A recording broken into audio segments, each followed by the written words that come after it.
You ask Tiger to calculate. This deals with linear inequalities with one unknown. The final result is t equal or greater than 2. Let's solve it step by step. Group all constants on the right side of the inequality. Subtract 1 from both sides.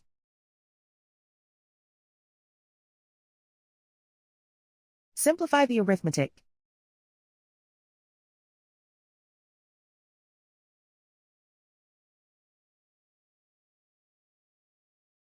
Isolate the t.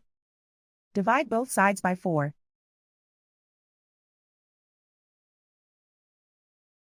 Simplify the fraction.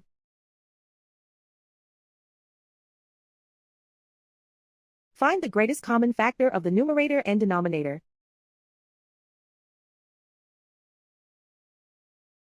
Factor out and cancel the greatest common factor.